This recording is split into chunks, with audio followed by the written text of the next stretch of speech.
चलो वीडियो शुरू करने से पहले मैं आप लोगों को एक चीज़ बताना चाहता हूँ। बहुत लोग कुछ लोग बोल रहे थे मुझे, मेरे स्टूडेंट्स, कि सर वीडियो का क्वालिटी ख़राब है।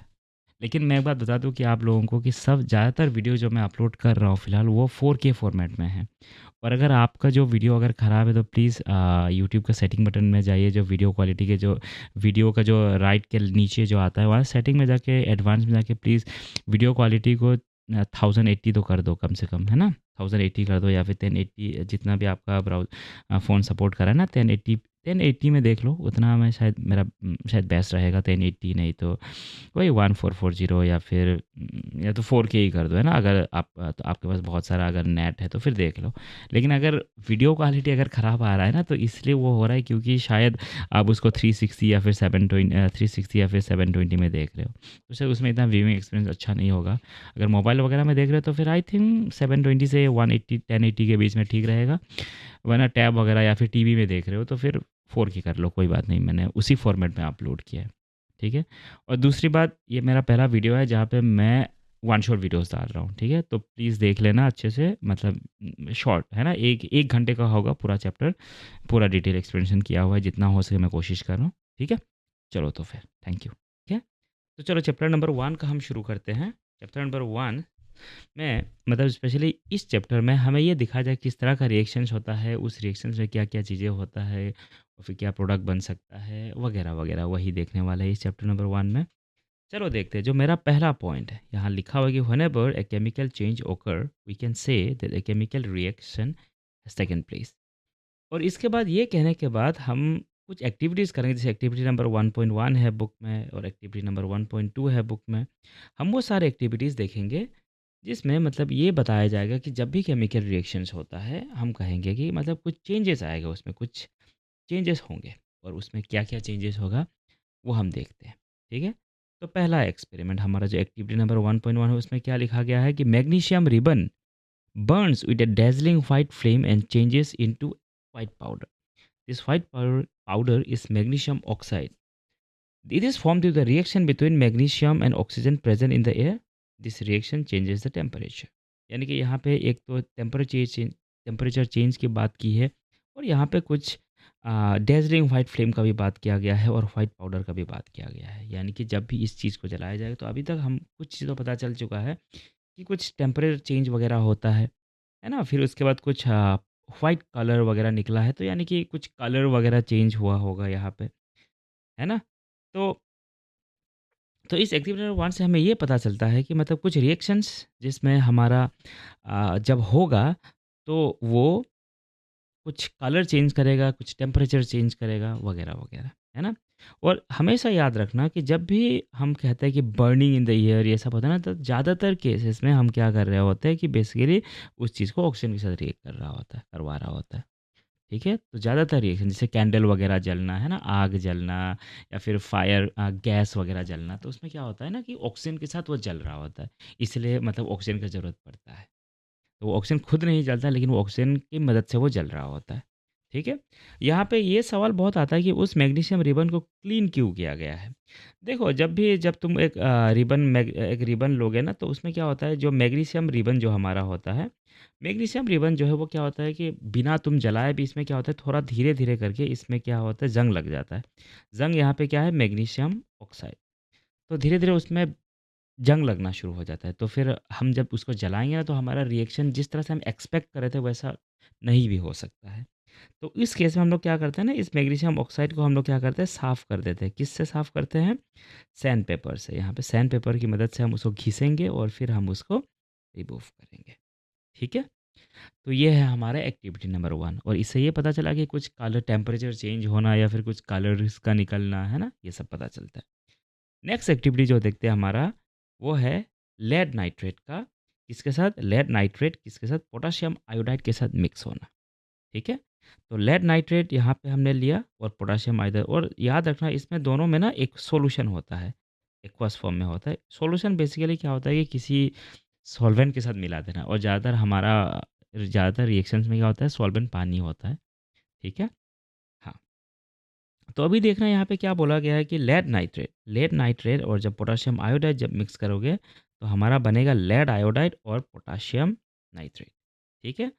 और यहाँ पे देखो कुछ चीज़ें उन लोगों ने बोला होगा यहाँ पे, जैसे देखना यहाँ पे हमारा the above reaction is ionic, this reaction shows us that the colour changes in the reaction. देखो यहाँ पे क्या बोला गया है कि पोटेशियम या yellow precipitate of lead iodide, है ना? तो यहाँ पे बोला गया yellow precipitate of lead iodide, यानी कि ये लेड आयोडाइड जो है एक प्रेसिपिटेट है।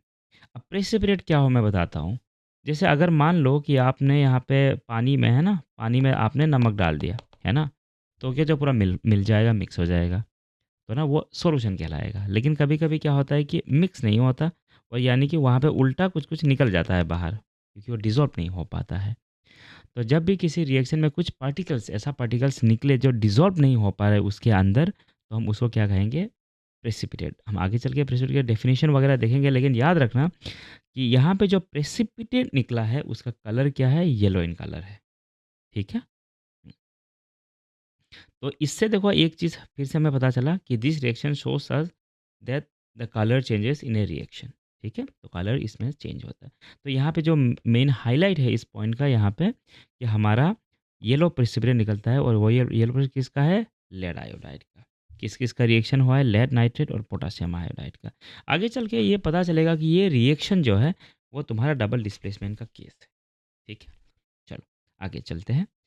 एक्टिविटी नंबर 1.3 देखते हैं। एक्टिविटी नंबर 1.3 क्या बोल रहा है कि when dilute sulphuric acid is added to zinc granule, मतलब कुछ ऐसा बीकर वीकर रहा होगा, इसमें कुछ बीकर रहा होगा, इसमें तुम्हारा एसिड रहा होगा, और वो भी किस फॉर्म में? डाइल्यूट फॉर्म में। अब डाइल्यूट फॉर्म में एसिड होने का मतलब क्या है कि एसिड को हमने पानी से मिला दिया, क्योंकि उससे क्या होता है? स्ट्रेंथ थोड़ा कम हो जाता है। कभी कभी रिएक्शन में हमें पूरा एसिड नहीं चाहिए होता है, ठीक है, हमें थोड़ा कमज़ोर वाला एसिड भी चल जाता है।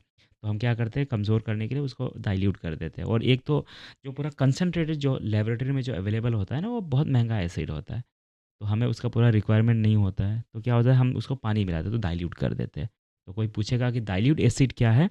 तो जिस एसिड को किसी और सॉल्वेंट से मिला के उसका थोड़ा कंसंट्रेशन कम कर दिया, उसका पावर कम कर दिया, उसको क्या कहेंगे? Diluted acid. और अगर वही चीज़ अगर पानी ना मिलाया हुआ तो उसको बोलेंगे कंसंट्रेटेड। तो कभी-कभी क्या होता है ना, ऐसे लिख दिया जाता है, देखो H2SO4 लिख दिया जाता है, फिर आगे ना ऐसे CONC लिख देता है। अब CONC अगर लिखा हुआ रहेगा तो पता चल जाना कि वो कंसंट्रेटेड, यानी कि उसमें पानी नहीं मिला हुआ है। लेकिन कभी-कभी ऐसा लिखा रहता है कि ऐसे DIL लिख देता है, DIL, है ना? तो ऐसा अगर एसिड के सामने DIL अगर लिखा हुआ है तो पता चल जाना कि वो जो है उसमें पानी मिलाया गया है। ठीक है? तो उसमें क्या हमारे इस रिएक्शन में क्या किया है, देखो सल्फ्यूरिक एसिड जो है उसके अंदर हमने ज़िंक ग्रेन्यूल, ग्रेन्यूल मतलब छोटा-छोटा पीसेस, छोटा-छोटा पीसेस है ना, पत्थर के जैसे सोयाबीन ग्रेन्यूल्स नहीं होता है, छोटा-छोटा पीसेस होता है ना? हाँ, तो उसको हम लोग मिला देंगे ऐसे। तो उस रिएक्शन में क्या हो जाए, उस रिएक्शन में क्या होगा कि ज़िंक जो है वो ज़िंक सल्फेट बनेगा, जो कि जिसका कलर क्या होगा? जिसका कलर होगा व्हाइट। इसीलिए उसका नाम भी क्या बोलते हैं? व्हाइट विट्रियोल बोला जाता है। ठीक है? तो व्हाइट विट्रियोल क्या है? ज़िंक सल्फेट को ही व्हाइट विट्रियोल बोलते हैं। ज़िंक सल्फेट को ही क्या बोलते हैं? व्हाइट विट्रियोल बोलते हैं, जो कि हमारा एक प्रोडक्ट होगा किस रिएक्शन के बीच में? ज़िंक और हाइड्रोजन सल्फाइड, यानी कि सल्फ्यूरिक एसिड के बीच में। ठीक है? और यहाँ पे देखना एक और चीज़ का निकला है, वो है हाइड्रोजन गैस। आगे चल के इससे ये पता चलेगा कि जब भी तुम एक मेटल, क्योंकि ज़िंक हमारा क्या है? मेटल है, और H2SO4 हमारा क्या है? एसिड है।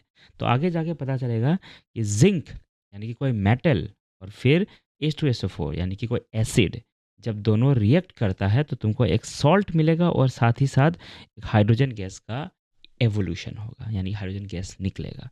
और किसी भी रिएक्शन जो में हाइड्रोजन गैस का जो कन्फर्म प्रेजेंस जो है वो कौन कन्फर्म करके देता है? जब तुम उसमें फ्लेम टेस्ट करोगे, यानी कि तुम्हें कोई माचिस वगैरह या फिर कुछ लाइटर साथ में उसके टेस्ट ट्यूब के पास लाना है, ऐसे करके टेस्ट ट्यूब के पास लाइटर लाना है, तो जैसे गैस निकलेगा तो आग लगेगा, उसमें एक पॉपिंग साउंड आएगा, है ना? तो हाँ, तो इसमें जो ध्यान देने वाली बात यह है कि एक तो हाइड्रोजन गैस निकला है, वो याद रखना है, किसी से एक मेटल और एसिड के बीच में रिएक्ट करने से। और यहाँ पे ZnSO4 जो है उसका नाम क्या है? हमारा व्हाइट विट्रियोल। ठीक है?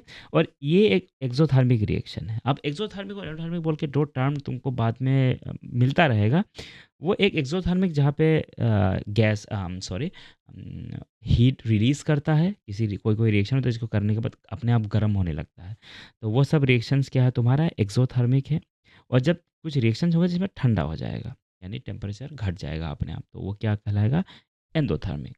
ठीक है, देखो this reaction changes the colour of the reaction and produce gas also, यानी कि इस रिएक्शन में एक तो देखो व्हाइट विट्रियोल निकला यानी कि सफ़ेद हो गया, और फिर दूसरा क्या निकला, गैस निकला। तो इन कुछ चीज़ों से हमें कम से कम ये तो अभी पता चल रहा है कि ऑब्जर्वेशन देते हेल्प्स अस डिटरमाइन, क्या तो यानी कि कौन कौन सा ऐसा चीज़ है जिससे हमें ये पता चल सकता है कि केमिकल रिएक्शंस हुआ है। पहले तो चेंज इन स्टेट, यानी कि चेंज इन स्टेट मतलब क्या है कि मान लो कि पहले सॉलिड था, रिएक्शन करने के बाद वो गैस बन गया, है ना? तो स्टेट चेंज हो गया। या तो चेंज इन कलर, देखो सफ़ेद-वफ़ेद हो गया था, येलो वगैरह हो गया था, है ना?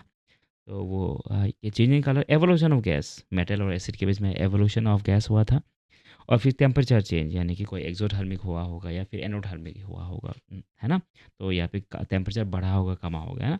तो ये क्वेश्चन जो है वो काफ़ी बार आ जाता है, जैसे 1-2 मार्क का करके, चेंज इन यानी कि कौन-कौन सा चीज़ें हैं जो हमें बताएगा कि केमिकल रिएक्शंस हुआ है।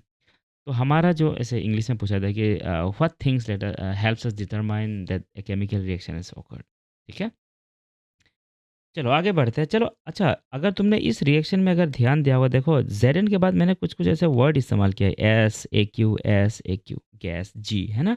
तो ये जो नोटेशन जो है, जी जो है वो गैस का है, एल जो है वो लिक्विड का है, एस जो है सॉलिड का है, और यहाँ पे जो ए क्यू है वो आपका सॉल्यूशन का है। तुम पूछोगे सॉल्यूशन किसका? ज़्यादातर देखना सॉल्यूशन जो होता है वो तो एक्चुअली सॉल्ट होता है, कोई सॉल्ट ही रहा होगा, या तो सॉल्ट होगा या तो एसिड होगा, है ना? जब इसको हम लोग क्या करेंगे, पानी में मिलाएँगे, प्लस वाटर कर देंगे, है ना? तो जब उस स्टेट में रहेगा, या तो एसिड प्लस वाटर या तो सॉल्ट प्लस वाटर, तो उस स्टेट को हम लोग कह देंगे एक्वस फॉर्म, है ना? चलो, अब आगे बढ़ते हैं। हुँ। चलो आगे क्या है हमारा, a chemical reaction should be balance. यहाँ बोला गया है कि हमारा नेक्स्ट पॉइंट जो है क्या लिखा गया है, chemical reaction should be balance. और ये क्यों बैलेंस करना पड़ता है, ताकि हमें अम, ये लॉ मतलब इस्टेब्लिश हो कि लॉ ऑफ कंजर्वेशन ऑफ मास, जो क्या कहता है कि किसी रिएक्शन से पहले और किसी रिएक्शन के बाद मास जो है हमेशा बराबर रहना चाहिए। मेरा कहने का मतलब ये है कि अगर तुमने 2 ग्राम और 2 ग्राम अगर मिल के अगर लिया है, तो रिएक्शन के बाद भी हमें बस 4 ग्राम ही मिलना चाहिए। ऐसा नहीं है कि रिएक्शन के बाद तुम्हें 5 ग्राम मिल गया या फिर रिएक्शन के बाद 3 ग्राम मिल गया। तो क्योंकि मास कंज़र्वेशन ये कहता है कि मास डिस्ट्रॉय नहीं किया जा सकता। तो इसका मतलब ये हुआ कि मास जो है कहीं ऐसे गायब नहीं हो सकता। ये आगे चल के जब तुम क्लास 11 वगैरह में मतलब स्टोइचियोमेट्री वगैरह करोगे, या फिर उसके बाद बहुत सारे और चीज़ें, मोल कॉन्सेप्ट वगैरह में ये बहुत काम आता है इसमें। जब तुम्हें लिमिटिंग रिएजेंट वगैरह निकालना होता है ना? चलो छोड़ो। तो इतना इसमें ध्यान नहीं देना है। बस अगर कोई पूछ ले कि मतलब हमें बैलेंस क्यों करना पड़ता है, तो लिख देना है कि chemical reaction should be balance in order to follow the law of conservation of mass which state that mass can neither be created nor be destroyed। चलो ठीक है।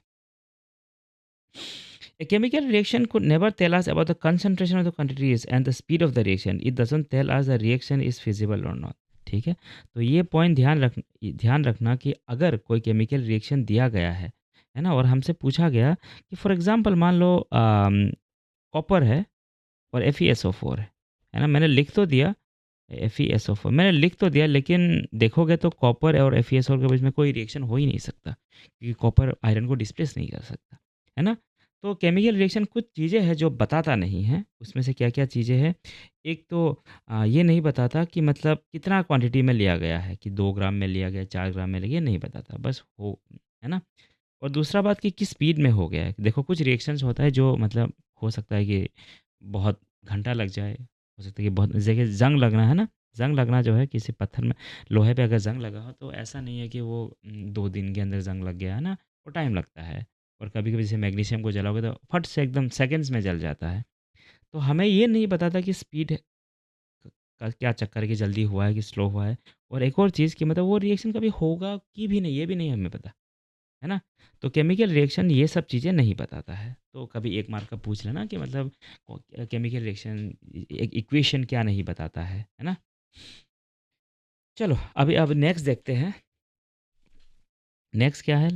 हाँ, next a reaction in which a single product is formed from 2 और more reactant is known as combination reaction. अच्छा, तो यहाँ पे हमारा कॉम्बिनेशन रिएक्शंस का डेफिनेशन दिया गया है कि मतलब कॉम्बिनेशन रिएक्शन क्या है। तो यहाँ पे हम specially 4 types of chemical reaction देखेंगे। उसमें से ये पहला है आपका कॉम्बिनेशन। क्या कहता है कि अगर 2 चीज़ ए और बी या फिर हो सकता है कि सी, है ना? मतलब और भी ज़्यादा चीज़ हो सकता है, डी भी हो सकता है, ई मतलब हो सकता 2 से ज़्यादा। जब मिलके बस एक ही चीज़ बनाए, बस वन सिंगल प्रोडक्ट, ये ज़रूरी है, ध्यान देना कि वन सिंगल प्रोडक्ट होना ज़रूरी है। जैसे C plus O two C O two, है ना? C plus O two C O two, M G plus O two M G O, है ना? एम जी ओ, एम जी, है ना? ये सब क्या है? कॉम्बिनेशन रिएक्शन है, क्योंकि देखो 2 मिक्स हुआ है लेकिन बना एक ही है। तो कॉम्बिनेशन रिएक्शन में ध्यान क्या देना होता है कि मतलब भाई साहब जितना भी चीज़ें मिला हो मुझे फ़र्क नहीं पड़ता, है ना? अल्टीमेटली मुझे प्रोडक्ट साइड में, है ना? प्रोडक्ट मतलब क्या है, जो राइट साइड में जो रिएक्शन होता है, जैसे इस एरो के इस तरफ रिएक्टेंट होता है और इस तरफ प्रोडक्ट होता है। तो राइट साइड में हमारा बस एक ही प्रोडक्ट होना चाहिए और एमजीओ एक प्रोडक्ट है ना? कन्फ्यूज़ मत होना कि एमजीओ और ओ है तो अलग-अलग होगा, ना, ना, ना, वो एमजीओ है, वो साथ में है, मैग्नीशियम ऑक्साइड बोलते हैं उसका नाम, है ना? तो ये बात का ध्यान रखना कि कॉम्बिनेशन रिएक्शन। तो 1-2 एग्ज़ाम्पल है, इसको उठा लेना और फिर आगे वो जो हमने जो देखा था यहाँ पे जो मैग्नीशियम वाला है, ये भी एक रिएक्शन है, ये भी एक एग्ज़ाम्पल है आपका कॉम्बिनेशन रिएक्शन का, ठीक है? चलो तो फिर चलो देखते हैं अभी ये नेक्स्ट पॉइंट क्या है। इसमें बोला गया कि calcium hydroxide plus water giving you calcium hydroxide. अब कैल्शियम हाइड्रोक्साइड है क्या? जैसे तुमने अगर पान वाले के दुकान में गया होगा तो फिर देखना वहाँ पे पान का ऐसा चूना रखा रहता है ना, तो बेसिकली क्या होता है, कैल्शियम हाइड्रोक्साइड होता है। तो बाज़ार से क्या करते हैं, कैल्शियम ऑक्साइड खरीदते हैं, फिर उसमें थोड़ा पानी मिलाते हैं और रात भर इसको रखता है। फिर अगला दिन वो भी कुछ पानी-पानी सा होता है थोड़ा-सा, तो वही वो बोलते हैं चूना। तो इसका एक नाम है, एक तो इसका नाम केमिकल नाम है इसका कैल्शियम हाइड्रोक्साइड और इसका नाम है कैल्शियम ऑक्साइड। लेकिन इसका एक और नाम है जिसका नाम है लाइमस्टोन, ठीक है? लाइमस्टोन। और फिर इसका दूसरा नाम जो है वो है इसका नाम दूसरा नाम लाइमस्टोन नहीं, सॉरी, ये आपका वो है क्विक लाइम। और फिर इसका होता है आपका कैल्शियम हाइड्रोक्साइड, ठीक है? तो जनरली जब मैं छोटा था तो फिर मैं ऐसे दादाजी लोगों को दादी को देखता था कि वो चूना ऐसे पानी में मिलाती थी, तो फिर वो ना जिस कंटेनर में वो जो कर रहा होता था वो गर्म हो जाता था, क्योंकि उसमें ना उस रिएक्शन में कैल्शियम हाइड्रोक्साइड ही नहीं बल्कि हीट भी रिलीज़ हो रही थी। तो इसीलिए ये रिएक्शन क्या है, एक्ज़ोथर्मिक रिएक्शन है। और देखो यहाँ पे एक और इंटरेस्टिंग चीज़ ये है कि इसमें 2 चीज़ मिलकर एक चीज़ बना रहा है ना? तो ये हो गया आपका कॉम्बिनेशन रिएक्शन, ठीक है? हुँ। अच्छा, एक और बात, जब ये कैल्शियम हाइड्रोक्साइड बन जाए, है ना? फिर उसके बाद जब तुम इसको नेचर में एक्सपोज़ करोगे, जैसे जिससे कार्बन डाइऑक्साइड मिले उसको नेचर से, तो क्या करेगा, वो कैल्शियम कार्बोनेट में बदल जाएगा। कैल्शियम कार्बोनेट क्या होता है, वो हमारा जो एग शेल्स होता है, फिर हमारा मार्बल्स वगैरह जो होता है, वो बेसिकली कैल्शियम कार्बोनेट ही होता है। तो ये ट्रिक इस्तेमाल किया जाता है व्हाइट वॉशिंग में। जब आप इसी चूना को खाने की बजाय पेंट में लगा देते हो, है ना? पेंट में लग जाता है और पेंट में लगते ही वाल में रहता है, कुछ दिन बाद उसमें CO2, क्योंकि हमारे नेचर में ऑलरेडी प्रेज़ेंट होता है एक थोड़ा कम अमाउंट में, तो वो रिएक्ट करके कैल्शियम कार्बोनेट बना लेता है और वो काइंड ऑफ एक मार्बल जैसा बन जाता है, इसलिए थोड़ा शाइनी हो जाता है। उसमें निकला हुआ पानी जो है वो तो बेसिकली ड्राई हो जाएगा, फिर वो निकल जाएगा। ठीक है? तो लिखा हुआ है देखो, calcium hydroxide is used as paint in wall. The chemical formula for marble and egg shell is also CaCO3। ठीक है? यानी कि हमारा जो एग शेल जो होता है वो भी कैल्शियम कार्बोनेट ही होता है और फिर आपका जो मार्बल वगैरह है वो भी कैल्शियम कार्बोनेट होता है। चलो, नेक्स्ट रिएक्शन देखते हैं। The reaction in which heat is absorb in a reaction is known as endothermic reaction when ammonium chloride NH4Cl। अच्छा, ये जो पॉइंट जो है, ये पॉइंट जो है इतना ज़रूरी नहीं है, लेकिन फिर भी चलो मैं बता देता हूँ कि when ammonium chloride NH4Cl is dissolve in water, यानी कि NH4Cl को जब पानी में मिला दोगे तो NH4Cl एक्वा सॉल्यूशन बन जाएगा। जैसे ये कोई सॉल्ट की तरह होता है, फिर से उसमें पानी में मिला देते हो तो क्या हो जाता है, वो NH4Cl का एक्वा सॉल्यूशन बनाता है और उस रिएक्शन में भी चीज़ें ठंडी हो जाती हैं। ठीक है? अच्छा, एक और चीज़ जो हमारा जो एंडोथर्मिक रिएक्शन है वो 2 तरीके से हो सकता है। या तो A प्लस बी, है ना? जब कोई चीज़ रिएक्ट करे और फिर वो बन जाए, वो माइनस हीट कर दे, माइनस हीट कर दे वो। माइनस हीट मतलब उसमें हीट कम हो जाए। है ना? वो एंडोथर्मिक हो सकता है। या फिर देखो इस रिएक्शन को अगर मैं इस माइनस इधर लेके आऊँगा तो प्लस हीट होगा। यानी कि अगर प्रोडक्ट साइड में ही अगर तुम्हें हीट देना पड़े, है ना? किसी रिएक्शन में जब प्रोडक्ट साइड में हीट देना पड़े, तो वो भी एक एंडोथर्मिक रिएक्शन कहलाया जा सकता है ना? तो देखो ये जो कैल्शियम कार्बोनेट जो है ना? कैल्शियम कार्बोनेट जो है बेसिकली इसमें क्या होता है, कैल्शियम कार्बोनेट को तुम गर्म करते हो। कैल्शियम कार्बोनेट को जैसे ही गर्म करते हो, वो दोबारा से देखो वो क्विक दे देता है ना? तो इसमें देखो कोई हीट कमा नहीं है, बल्कि तुमने प्रोडक्ट साइड में माइनस नहीं हुआ है, बल्कि रिएक्टेंट साइड में लेफ्ट साइड में तुमने क्या किया है, इसको हीट किया है। ठीक है, तो ज़्यादातर जो रिएक्शन जिसमें डिकम्पोजिशन रिएक्शन हो रहा हो तो ज़्यादातर वो हीट करके होता है, या फिर कुछ और रीजन से भी हो सकता है, वैसे आगे चल के हमें पता चलेगा।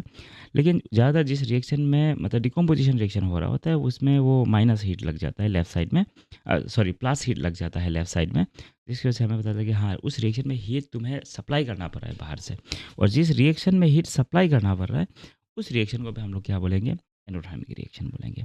और एक चीज़ जो तुमने यहाँ नोटिस किया होगा कि देखो पहले तो कैल्शियम ऑक्साइड को लाया गया था मार्केट से, जिसमें पानी मिलाया गया था, पानी मिला के कैल्शियम हाइड्रोक्साइड बना होगा, कैल्शियम हाइड्रोक्साइड बना होगा।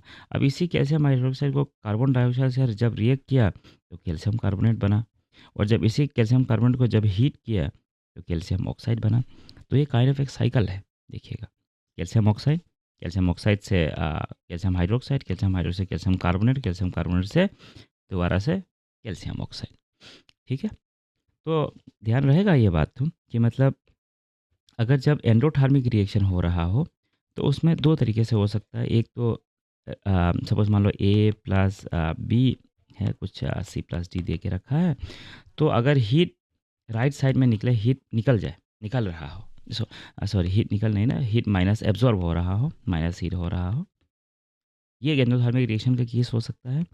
या तो ए प्लस बी प्लस हीट, अगर किसी रिएक्शन के दौरान तुम अगर हीट सप्लाई कर रहे हो अलग से बाहर से, तो भी वो क्या कहलाएगा, एंडोथर्मिक रिएक्शन कहलाएगा। और ये वाला जो रिएक्शन जो है CaCO3 breaking down into calcium oxide plus carbon dioxide, वो एंडोथर्मिक का केस है। चलो देखो reaction in which heat is, अब नेक्स्ट पॉइंट देखते हैं, reaction in which heat is release along with the formation products are example of exothermic reaction. ठीक है, एक्सोथर्मिक रिएक्शन क्या है, जिसमें हीट निकल रहा हो रिएक्शन में, मतलब प्रोडक्ट साइड में प्लस हीट हो रहा हो। ठीक है, तो उस केस में क्या हो जाएगा, हमें वो एंडोथर्मिक रिएक्शन कहला जाएगा। ज़्यादातर जो जली हुई चीज़ें हैं जिसको जलाना पड़ता है, वो जैसे कि जला हुआ चीज़ें है ना, उसमें हीट निकलता है ना, और जब हीट निकलता है तो वो क्या होगा, तुम्हारा एक्सोथर्मिक रिएक्शन होगा। जैसे CH4 ये मीथेन गैस है, इसमें इसको थोड़ा जलाओ तो ये जलता रहेगा, है ना। तो यहाँ बहुत लोगों को ये लग रहा होगा कि सर इसमें तो आपने जलाया मतलब हीट दिया है, अगर हीट दिया तो ये तो एंडोथर्मिक होना चाहिए था। नहीं, ये एक्चुअली थोड़ा एक मिसकंसेप्शन है कि मतलब आग जो है हमें कंटिन्यूअसली देना नहीं पड़ता, आग को बस एक स्टार्टिंग एजेंट की तरह काम करते हैं, है ना। जब वो एक बार स्टार्ट हो जाता है वो CH4 खुद से ही जलने लग जाता है। तो ऐसा नहीं है कि इसमें हीट कंटिन्यूअसली सप्लाई करना पड़े, लेकिन जब ये जो कैल्शियम कार्बोनेट का केस है इसमें हीट तुम्हें कंटिन्यूअसली सप्लाई करते रहना पड़ता है। लेकिन इस वाले केस में तुमको बस एक बार आग लगाना है, फिर वो अपने आप जल के हीट प्रोड्यूस करता रहेगा, है ना। तो ये इस बात का ध्यान रखना। एक्सोथर्मिक का और रिएक्शन क्या है, रेस्पिरेशन रिएक्शन।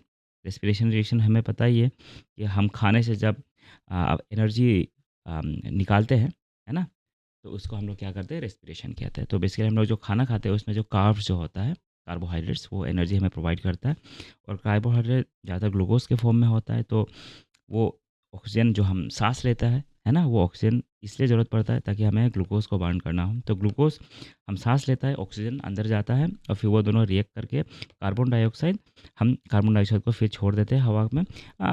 और वाटर जो है वो ज़्यादातर यूरिन वगैरह के फॉर्म में या स्वेट के फॉर्म में निकल जाता है, और प्लस हीट यानी कि जिससे हमें एनर्जी मिलती है, उसी एनर्जी से हम चलते हैं, दौड़ते हैं, सब कुछ जो करते हैं, है ना।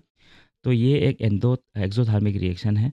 और इसका जो रिवर्स है, जो कौन करता है, फोटोसिंथेसिस, है ना। फोटोसिंथेसिस में बेसिकली क्या होता है कि जब इंसान इसी CO2 को वापस छोड़ते हैं तो वो CO2 पौधा ले लेता है ना। और फिर CO2 पौधा लेता है, और फिर पानी जो है वो पेड़ को मिल जाता है अपना जड़ से, है ना। फिर वो क्या करता है, सनलाइट के प्रेजेंस में, यानी कि हीट थोड़ा चाहिए होता है, उसके प्रेजेंस में वो दोबारा से C6H12O6 बनाती है और फिर ऑक्सीजन बनाती है ना? तो ये देखो, ये दोबारा से वही प्रोसेस हो गया, बस उसका रिवर्स।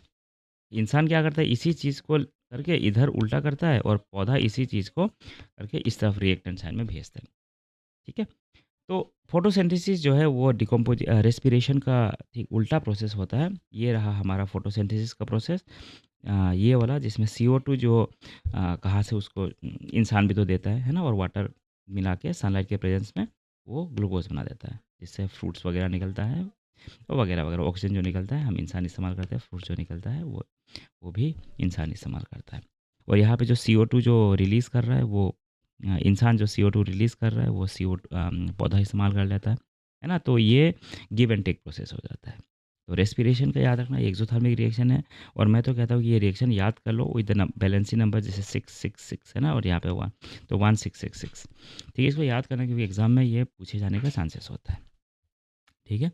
तो और अगर हम बाकी एक्ज़ोथर्मिक रिएक्शंस की बात करें, तो यहाँ पे एक और है देखो, जो कंपोस्टिंग जो प्रोसेस होता है, द कंपोस्टिंग प्रोसेस, यानी the decomposition of vegetable matter into compost is an example of an exothermic reaction. यानी कि ये सब भी एक्सोथर्मिक रिएक्शन के एग्जांपल में आता है, क्योंकि जब तुम कंपोस्टिंग करोगे तो पता नहीं, अगर किसी ने अगर कंपोस्टिंग किया है तो ये नोटिस किया होगा कि वो जो जिस कंटेनर में बड़ा-बड़ा कंटेनर होता है कंपोस्टिंग का, वो गर्म हो जाता है ना? क्योंकि वो एक एक्सोथर्मिक रिएक्शन होता है, तो हीट उसमें रिलीज़ हो रही होती है। ठीक है, चलो। अब देखते हैं आगे, एक और डिकम्पोजिशन रिएक्शन का भी एग्जांपल देखते हैं। A reaction in which a reaction in which a reaction in decomposition reaction is a reaction in which compounds break down into two or more simpler substance, यानी कि कोई A प्लस बी सी होगा। अच्छा, ये गलत दे दिया मैंने, sorry. A plus B C वाला केस नहीं है ये। ये ऐसा होना चाहिए कि A breaking down into B plus C. ये शायद डिस्प्लेसमेंट का था जो मैंने यहाँ लिख दिया। हाँ देखो, डिस्प्लेस का लिखा हुआ है, लेकिन है तो डिकम्पोजिशन का। तो डिकम्पोजिशन रिएक्शन बेसिकली क्या है, मैं इसको दोबारा से यहाँ लिख के दिखा देता हूँ। जब कोई एक कंपाउंड, एक सब्सटेंस है ना, जब दो से ज़्यादा सब्सटेंस में ब्रेक हो जाए, है ना, उसको डिकम्पोजिशन कहेंगे। ये भी देखो, ये ठीक कॉम्बिनेशन रिएक्शन का रिवर्स है, यानी कि कॉम्बिनेशन में 2 या 3 चीज़ें मिलके एक चीज़ बनाता है, डिकम्पोजिशन में वही एक चीज़ मिलके 2 या 3 चीज़ें बना देता है ना?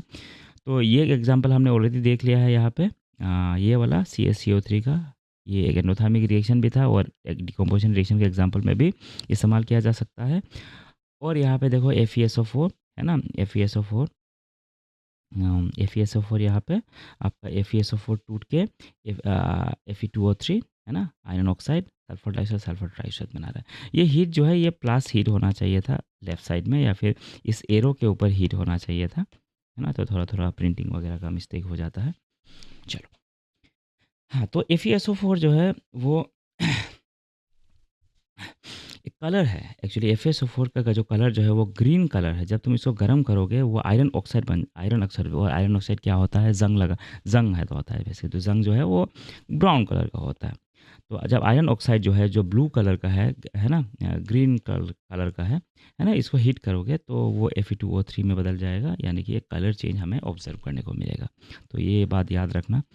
तो डिकम्पोजिशन रिएक्शन, आयरन का डिकम्पोजिशन रिएक्शन में कलर चेंज होता है, किस में चेंज होता है, यानी ग्रीन से वो हो जाता है ब्राउन में, ठीक है, क्योंकि ऑक्सीडाइज हो जाता है ना।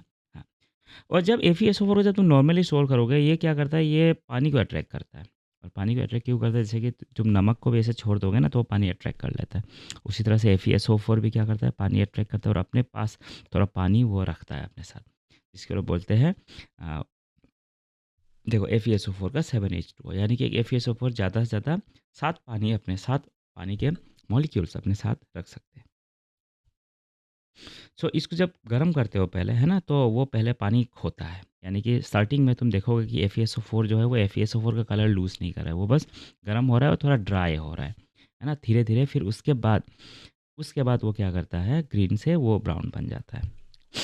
लेकिन इनिशियल जब तुम इसको हीट करोगे तो वो बस अपना FeSO4 का वो 7H2O जो मॉलिक्यूल है वो लूज़ करता है। और याद रखना, ये FeSO4 और 7H2O जो है वो ऐसा नहीं है कि FeSO4 और H2O के बीच में कोई रिएक्शन हो रहा है ना, ये रिएक्शन नहीं है। वो बेसिकली क्या करता है, एक वाटर मॉलिक्यूल होता है, देखो 7 वाटर मॉलिक्यूल होता है। सपोज़ मान लो कि ये हमारा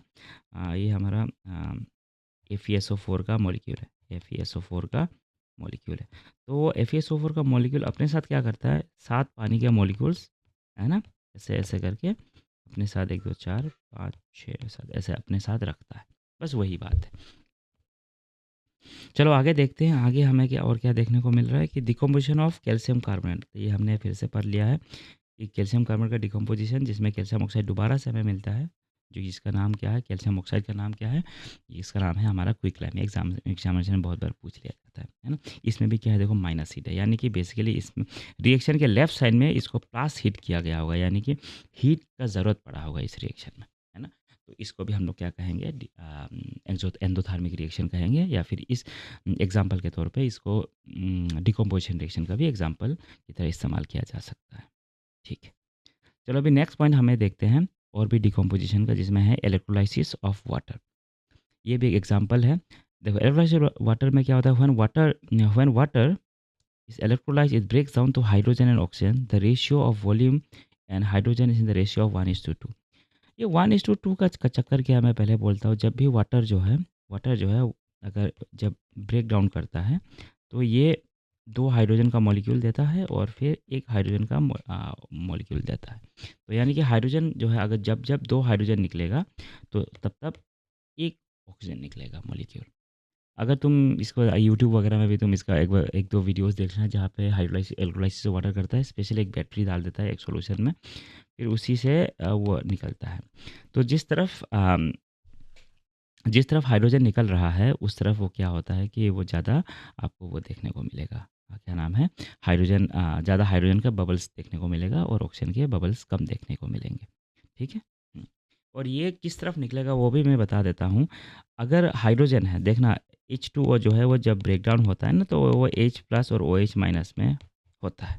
है ना? तो H प्लस जो है, क्योंकि ये पॉजिटिव मॉलिक्यूल है, तो वो बैटरी के नेगेटिव साइड में जाएगा, वो बैटरी के नेगेटिव साइड में जाएगा।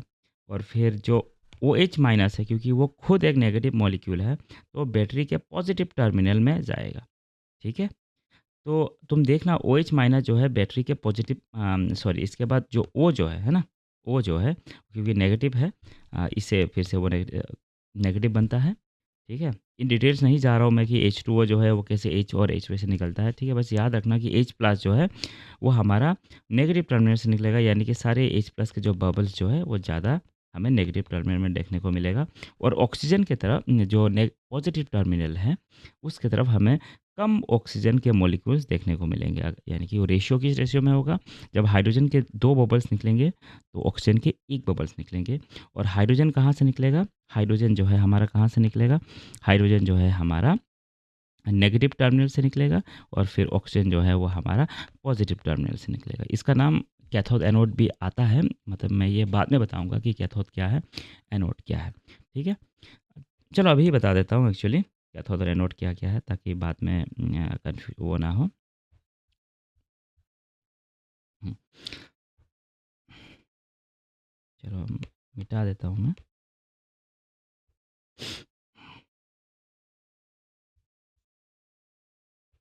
तो देखो, एक तो होता है कैटायन, है ना, कैट आयन। क्योंकि मुझे बिल्लियाँ पसंद है, तो फिर कैटायन जो है मैं हमेशा मानता हूँ कि कैट जो है वो पॉजिटिव होता है। पॉजिटिव क्या होता है, चार्ज होता है ना। तो कैटायन पॉजिटिव चार्ज है, बस इसी को याद करना है कि बिल्ली अच्छा लगता है बिल्लियों को देखे, तो कैट आयन है तो वो पॉजिटिव चार्ज है। पॉजिटिव चार्ज तो कहा जाएगा ये नेगेटिव टर्मिनल, है कि नहीं? पॉजिटिव चार्ज कहा जाएगा negative terminal, negative terminal, negative charge, negative point, है ना, बैटरी का नेगेटिव पॉइंट में जाएगा। और उसी नेगेटिव को हम लोग बोल देंगे कैथोड। कैथोड, ये बात याद रखना। तो कैटायन कहा जाएगा कैथोड में जाएगा, है ना। एनायन, ANION, एनायन क्या होता है, तो यानी कि अगर ये कैटायन पॉजिटिव है तो एनायन क्या होगा, नेगेटिव चार्ज होगा। तो नेगेटिव चार्ज कहा जाएगा ऑब्वियसली बैटरी के पॉजिटिव टर्मिनल में, प्लस टर्मिनल में। तो इसीलिए प्लस टर्मिनल का नाम जो है वो क्या हो जाएगा, एनोड हो जाएगा, है ना। तो ऐसे याद रखना, एनोड। तो कैटायन कैथोड में, एनायन एनोड में। कैटायन पॉजिटिव है तो वो नेगेटिव साइड में जाएगा, जिसका नाम होगा कैथोड। एनायन क्योंकि नेगेटिव चार्ज है, तो वो जाएगा एनोड में, जो कि है हमारा पॉजिटिव टर्मिनल। ठीक है, चलो अभी देखो एक और रिएक्शन जिसका बारे में हम बात करेंगे डिकम्पोजिशन रिएक्शन का, वो है, अच्छा एक और बात, अच्छा इसके इलेक्ट्रोलाइसिस में इलेक्ट्रिसिटी का ज़रूरत पड़ता है, और देखना वाटर जो है वो ब्रेक डाउन हो रहा है हाइड्रोजन ऑक्सीजन में, ठीक है। चलो, तो फिर नेक्स्ट देखते हैं सिल्वर क्लोराइड का। सिल्वर क्लोराइड को जब सनलाइट में एक्सपोज करते हो तो सिल्वर और फिर क्लोरीन बन जाता है, ठीक है। तो इसका कुछ कलर वगैरह का चेंज होता है, देख लेना यहाँ पे। यहाँ पे लिखा हुआ है एक्सपोज टर्न्स ग्रे, यानी कि सिल्वर क्लोराइड जो है वो थोड़ा व्हाइटिश होता है। इसको अगर सनलाइट में एक्सपोज हो तो वो थोड़ा अपना सिल्वर कलर देने लगता है। सिल्वर खुद क्या कलर का है? ग्रे कलर का। और ये क्लोरीन गैस है, ये तो उड़ जाता है, तो इसलिए हमें इसका कोई कुछ नहीं देखना है। तो इस बात का ध्यान रहे, ठीक है। तो सिल्वर ब्रोमाइड भी ठीक वही रिएक्शन करता है। देखो, both of them can be use for black and white photography. ये पहले ब्लैक एंड व्हाइट फोटोग्राफी में यूज़ किया जाता था, यानी कि मतलब जो प्लेट होता है उसमें AgCl AgBr होता है, फिर उसको जब फोटो खींचना तो उसको एक्सपोज कर देते हैं, फिर वही लाइट जाके उसमें चिपक जाता है, फिर उससे डेवलप किया जाता है। अच्छा, इस रिएक्शन में देखो, इन तीनों रिएक्शन से हमने क्या सीखा कि एक तो ये रिएक्शन, एक तो ये वाला रिएक्शन और आगे वाला रिएक्शन जिसमें कैल्शियम कार्बोनेट को या फिर SeSO4 को हमने डिकम्पोज किया था। कि डिकम्पोजिशन रिएक्शन के लिए उस रिएक्शन में कैल्शियम फेरस सल्फेट और कैल्शियम कार्बोनेट का रिएक्शन जो है उसमें हीट का इस्तेमाल किया गया था डिकम्पोजिशन के लिए। इसमें लाइट का इस्तेमाल किया गया है, जिसमें आपका ये सिल्वर क्लोराइड का और फिर इलेक्ट्रिसिटी का आपका इलेक्ट्रोलाइसिस ऑफ वाटर। तो यानी कि डिकम्पोजिशन रिएक्शन जो है 3 तरह से अचीव किया जा सकता है, हीट का, या तो लाइट का, या तो इलेक्ट्रिसिटी का। एग्जांपल अपना अपना से याद कर लेना। अगर कोई इलेक्ट्रिसिटी के बारे में पूछ रहा है तो इलेक्ट्रोलाइसिस ऑफ वाटर बोल देना। हीट के बारे में बात करेगा तो FeSO4 होगा या फिर कैल्शियम कार्बोनेट होगा। इलेक्ट्रिसिटी के बारे में बात करेगा तो फिर वही ये होगा, ठीक है। आगे चलते हैं, हम डिस्प्लेसमेंट रिएक्शन के बारे में देखते हैं। A displacement reaction is one where the atoms और a set of atoms is displaced by another atom in a molecule. यानी कि इस रिएक्शन में क्या है कि जब एक एटम को कोई दूसरा एटम डिस्प्लेस कर दे। फॉर एग्जांपल, मान लो कि ऐसे मान लो कि स्कूल में तुम्हारा, मतलब मान लो कि कॉलेज में कोई तुम्हारा दोस्त है, बंदी दोस्त है ना। तो बंदी दोस्त है, तो यानी कि तुम दोनों आराम से घूम रहा था। फिर उसके बाद हम कोई तीसरा बंदा हैंडसम हंक आया। फिर क्या किया कि तुम्हारी बंदी ने तुमको डिस्प्लेस कर दिया, है ना, और वो खुद आ गया, और तुम जो है बेचारा बी जो है वो बेचारा अकेला फिर से रह गया, है ना। तो डिस्प्लेस हो गया, तुम बेसिकली क्या हो गया? डिस्प्लेस हो गया, है ना। तो इस रिएक्शन को क्या कहेंगे? Displacement reaction. अब डिस्प्लेसमेंट रिएक्शन देखते हैं कि कुछ कुछ एग्जांपल्स देख लेते हैं। जैसे देखना, Fe और CuSO4 बन गया FeSO4। देखना इसमें क्या हुआ, आयरन आया और उसने कॉपर को डिस्प्लेस कर दिया, है ना। तो कॉपर डिस्प्लेस हो गया और फिर कॉपर बेचारा देखो वहाँ अकेला हो गया। देखो यहाँ पे कॉपर था, कॉपर और सल्फर SO4 साथ में था, है ना। SO4 बेचारा जो कॉपर जो है वो हट गया, और Fe ने SO4 का SO4 के साथ बॉन्ड बना लिया, ठीक है। और ठीक उसी जिंक के साथ भी हुआ है, और लेड के साथ भी वही हुआ है ना। तो देखना, सब ज़्यादातर केस में देखना कॉपर को ही डिस्प्लेस किया जा रहा है बेचारा। ये इसलिए होता है क्योंकि एक डिस्प्लेसमेंट एक वो आता है, आपका लिस्ट आता है जिसमें कौन किसको डिस्प्लेस कर पाएगा वो लिखा रहता है। तो उसी की वजह से हुआ है कि कौन किससे ज़्यादा रिएक्टिव है। जो ज़्यादा रिएक्टिव है, अगर एक रिएक्टिविटी सीरीज़ अगर देखोगे तो उस एक रिएक्टिविटी सीरीज़ में आयरन जो है वो कॉपर से ज़्यादा है ना। और उसके ऊपर तुम्हारा जिंक वगैरह भी होता है, जिंक होगा, और सोडियम वगैरह भी होता है। तो जो ज़्यादा होगा, सपोज़ ऐसा मान के चलो कि मतलब जो सोडियम जो है वो सबसे ज़्यादा हैंडसम है ना? तो वो सबको हटा पाएगा, यानी सोडियम आएगा ज़िंक को भी हटा देगा, है ना? ZnSO4 से ज़िंक को भी हटा देगा, FeSO4 से सोडियम हटा। लेकिन मान लो कॉपर आया और ज़िंक ZnSO4 किया, वो हटा नहीं पाएगा क्योंकि ज़िंक ज़्यादा हैंडसम है कॉपर से, है ना? तो यही सच्चाई है जीवन का, क्या करें और। चलो, अब आगे देखते हैं क्या तो हाँ, ये तीनों एग्जांपल याद कर लेना। कि देखो यहाँ पे मैंने लिखा भी है कि zinc and lead are more reactive elements and copper, they displaces copper from its compound. यानी कि ज़्यादा रिएक्टिव होने की वजह से, ज़्यादा हैंडसम होने की वजह से जिंक ने सबको एक्चुअली से कॉपर को डिस्प्लेस कर दिया। तो ये आगे चल के चैप्टर नंबर 2 या 3 में 3 में शायद होता है रिएक्टिविटी सीरीज, वो देख लेना। हाँ? तब जब मैं पढ़ाऊँगा उसको मैं बता दूँगा मैं। चलो, एक और बात अभी देखो, डिस्प्लेसमेंट में क्या होता है कि एक को डिस्प्लेस किया। जैसे फॉर एग्जांपल Zn है ना। फिर उसके बाद कॉपर सल्फेट है ना, कॉपर सल्फेट है। तो Zn आया और कॉपर को नॉक नॉक किया और कॉपर निकल गया, और फिर ZnSO4 रह गया, है ना? ये हो गया एक डिस्प्लेसमेंट, यानी कि एक चीज़ का डिस्प्लेसमेंट हुआ है। लेकिन डबल डिस्प्लेसमेंट में क्या होता है कि मतलब दोनों क्या कहते हैं, दोनों एक डिस्प्लेस हो जाता है साथ में।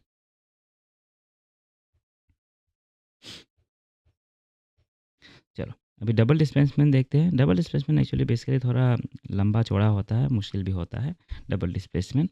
चलो डबल डिस्प्लेसमेंट देखते हैं अभी। डबल डिस्प्लेसमेंट में क्या होता है कि कोई ए और बी साथ में होता है, ए, बी होता है और फिर सी और डी होता है। फिर बोलता है कि चलो डिस्प्लेस कर देते हैं। तो क्या होता है कि मान लो कि ए चला गया डी के पास और बी चला गया ऐसे सी आ गया आपका बी के पास, ऐसा कुछ हो गया देखो। एग्ज़ाम्पल के तौर पे हम ये देख लेते हैं, देखो NaSO4 और BaCl2। देखो Na जो है वो Ba के पास चला गया, Cl के पास चला गया और Ba जो है SO4 के पास आ गया। वही हुआ है देखो, NaCl, NaCl और BaSO4, है ना? तो देखो 2 बार डिस्प्लेस हुआ है। एक बार Na डिस्प्लेस हो गया, फिर वहाँ से Ba इधर आ गया डिस्प्लेस। तो 2 बार डिस्प्लेस होने की वजह से क्या हुआ है, इसको बोलते हैं हम लोग डबल डिस्प्लेसमेंट रिएक्शन। हुँ। और एक और बात नोटिस करना कि देखो कि यहाँ पे हाँ, ये जो रिएक्शन जो देखो एक्वस फॉर्म में, यानी कि ये कोई पानी वाला सॉल्यूशन होगा और BaCl2 ये भी कोई पानी वाला सॉल्यूशन होगा। अच्छा याद रखना कि पानी वाला सॉल्यूशन ज़रूर नहीं कि उसमें पानी हो और फिर मतलब वो मिक्स ना कर पाए तो वो एक्वस ना, उसको मिक्स होना पड़ता है, यानी कि उसको मिक्स होके डिसअपियर होना पड़ता है। हमने क्लास 9 में ये पढ़ा था ना कि एक्वस सॉल्यूशन क्या होता है, जिसमें मतलब एक कोई चीज़ प्रेज़ेंट है कि नहीं ये हमें पता ही नहीं होता है ना? तो देखो यहाँ पे देखो जब 2 एक्वस सॉल्यूशन जब रिएक्ट किया तो देखो एक सॉलिड बाहर आ गया, यानी कि वो मिक्स नहीं कर पाया होगा उस सॉल्यूशन में, है ना? इसका अगर एक्सपेरिमेंट चेक करोगे यूट्यूब वगैरह पे तो तुम्हें देखना ये बाहर आ जाता है ना? ये बाहर आ जाता है।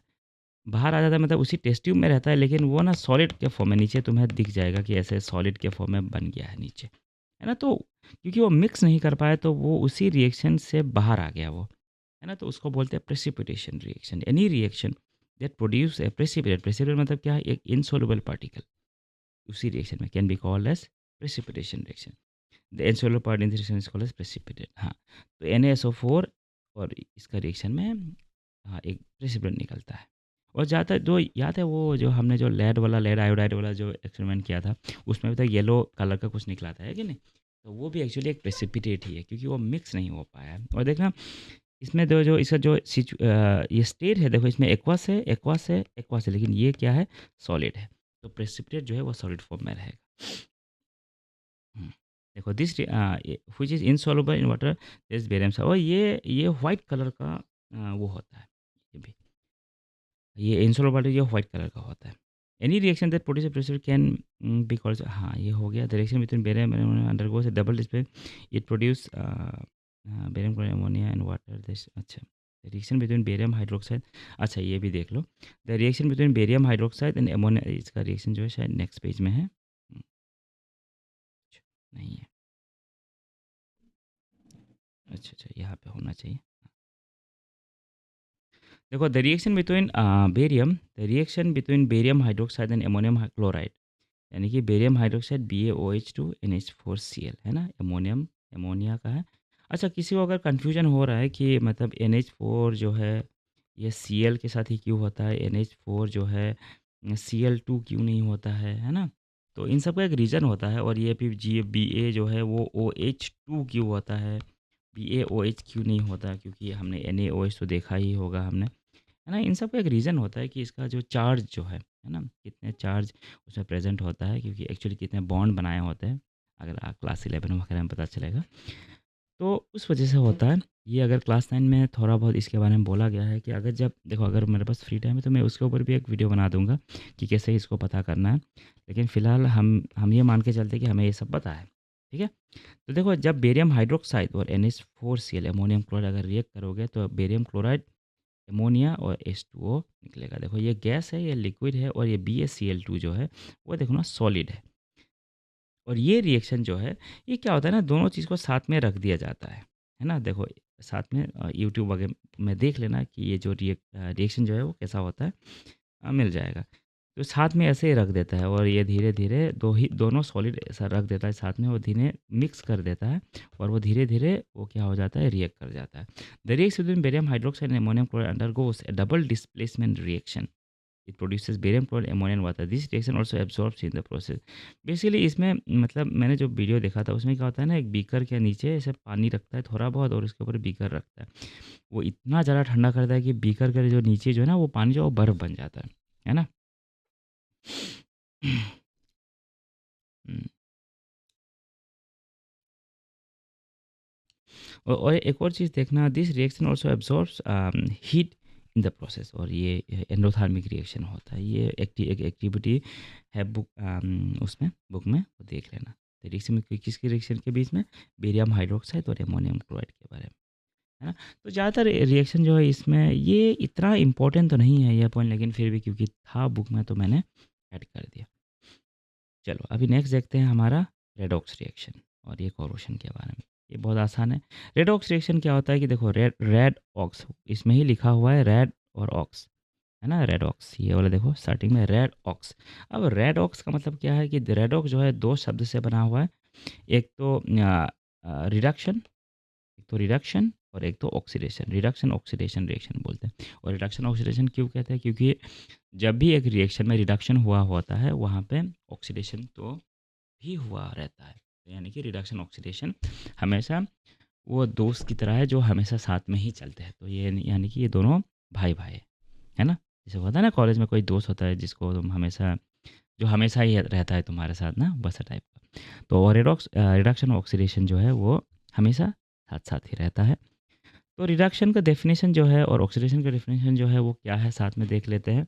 देखो इसको समझते हैं 3 चीज़ों से, ऑक्सीजन के रिस्पेक्ट में, हाइड्रोजन के रिस्पेक्ट में और इलेक्ट्रॉन के रिस्पेक्ट में।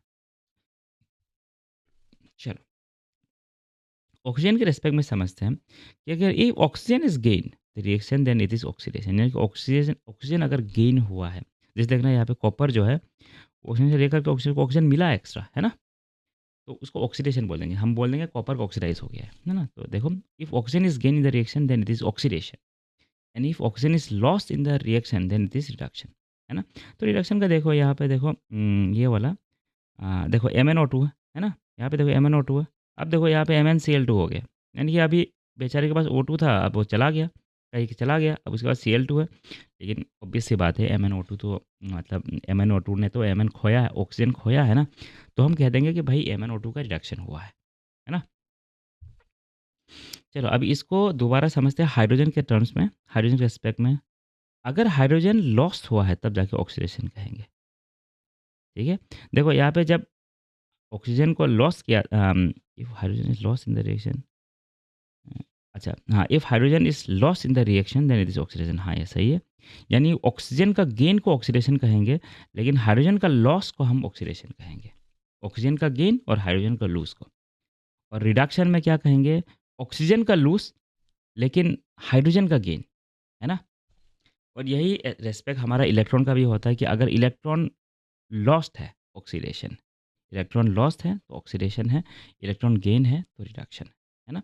ये 2 चीज़ें समझना ज़रूरी है कि मतलब कौन कहाँ कब कहाँ क्या होने वाला है, ठीक है? च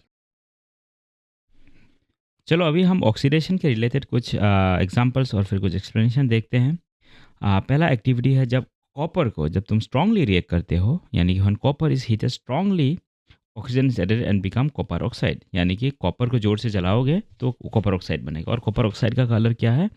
ब्लैक इन कलर। रिएक्शन ये रहा, यानी कि देखो कॉपर का ऑक्सीजन ऐड हुआ है, यानी कि कॉपर का ऑक्सीडेशन हुआ है, ठीक है? तो हम जब भी अगर कोई पूछता है कि किस चीज़ का क्या हुआ है, तो हम अगर ऑक्सीडेशन पूछ रहे हैं या फिर रिडक्शन अगर पूछ रहा है, तो हमेशा याद रखना कि हम रिएक्टेंट साइड में चेक करेंगे कि क्या हुआ है ना? प्रोडक्ट साइड में कभी मत बोलना, ऐसा मत बोला कि भाई कॉपर ऑक्साइड का ऑक्सीडेशन हुआ है, ना ना ना। हमेशा क्या करेंगे हम रिएक्टेंट साइड में, यानी कि इस एरो का लेफ्ट हैंड साइड में ही चेक करेंगे, ठीक है? तो देखो copper is oxidise and O2 undergoes reduction, यानी कि ऑक्सीजन खुद का रिडक्शन हुआ है, यानी कि अगर तुम इसका इलेक्ट्रॉन गेन वगैरह में चेक करोगे तो तुम्हें पता चलेगा कि ऑक्सीजन का इलेक्ट्रॉन लूज हुआ है, ठीक है? सॉरी गेन हुआ है, हाँ, इलेक्ट्रॉन गेन किया है ऑक्सीजन ने, ठीक है? तो यहाँ पे अगर तुम कोई पूछेगा कि भाई इसमें Cu+O2 इसमें किसका क्या हुआ है, तुम कहोगे कॉपर का ऑक्सीडेशन हुआ है और ऑक्सीजन खुद का क्या हुआ है, रिडक्शन हुआ है। इससे 2 चीज़ें आता है जिसको हम समझेंगे, वो है ऑक्सीडाइजिंग एजेंट और फिर रिड्यूसिंग एजेंट। ठीक है? ऑक्सीडाइजिंग एजेंट क्या होता है? वो चीज़ें जो ऑक्सीडेशन में मदद करता है, वो चीज़ें जो ऑक्सीडेशन में मदद करता है, वो है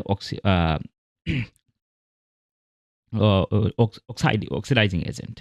तो यहाँ पे देखो कॉपर का ऑक्सीडेशन हुआ है, तो जिस चीज़ का रिडक्शन हुआ है उसको हम क्या कहेंगे, ऑक्सीडाइजिंग एजेंट। और ऑक्सीजन का रिडक्शन हुआ है तो यानी कि कॉपर को बोलेंगे रिड्यूसिंग एजेंट। ठीक है? तो याद रखना, जिसका ऑक्सीडेशन हुआ है उसका रिडक्शन होगा, उसका वो रिड्यूसिंग एजेंट कहला जाएगा। जो ऑक्सीडाइज हुआ है उसको रिड्यूसिंग एजेंट कहा जाएगा, और जो रिड्यूस हुआ है उसको क्या कहेंगे, ऑक्सीडाइजिंग एजेंट। ये बात ध्यान रखना। हाँ, तो अगर देखो यहाँ पे देखो नेक्स्ट सेकंड वाले रिएक्शन में देखो, इस रिएक्शन में MnO2 और 4HCl, अगर तुम देखोगे यहाँ पे तो MnO2 जो है इसमें मैग्नीशियम जो है, देखना प्रोडक्ट साइड में देखना मैग्नीशियम का जो ऑक्सीजन चला गया, यानी कि मैग्नीशियम जो है वो रिड्यूस हुआ है। और अगर मैग्नीशियम रिड्यूस हुआ है, ऑक्सीजन का लूज हुआ है, यानी कि रिडक्शन कहते हैं, तो ये खुद क्या है, ऑक्सीडाइजिंग एजेंट है। और देखो HCl में देखो, तुम अगर देखोगे हाइड्रोजन ने अपना 2 ऑक्सीजन गेन किया है, तो यानी कि HCl जो है वो यहाँ जाके क्या हो गया है, ऑक्सीडाइज हो गया है। यानी कि जो चीज़ ऑक्सीडाइज हुआ है वो खुद क्या है, रिड्यूसिंग एजेंट है। ठीक है? तो इस बात का ध्यान रखना।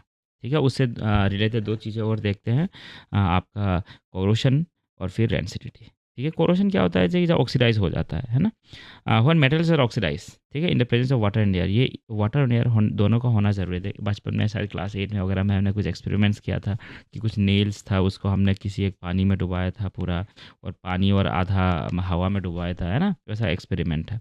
तो उसमें पता चला था कि अगर ऑक्सीडेशन होने के लिए वाटर एंड एयर दोनों का प्रेजेंस होना बहुत ज़रूरी है। तो कोरोशन क्या है, जिसमें मेटल्स का जो ऑक्सीडाइजेशन हो जाता है। जनरली बचने के लिए, इससे प्रिवेंट करने के लिए हम ग्रीस वगैरह लगाते हैं, गैल्वेनाइजेशन करते हैं, इलेक्ट्रोप्लेटिंग करते हैं, वगैरह वगैरह, है ना। फिर इसके बारे में जब हम इलेक्ट्रोप्लेटिंग और फिर गैल्वेनाइजेशन में थोड़ा और पढ़ेंगे कि जिंक कोटिंग वगैरह कैसे करना है उन सब में। अब देखेंगे, जब मेटल की जगह अगर ऑयल का ऑक्सीडेशन होता है तो उसको क्या बोलेंगे, रेंसिडिफिकेशन, यानी कि रैंसिड हो जाता है। हम कहते हैं कि तेल खराब हो गया जिसको कहते हैं ना, तो उसको रेंसिडिफिकेशन कहते हैं।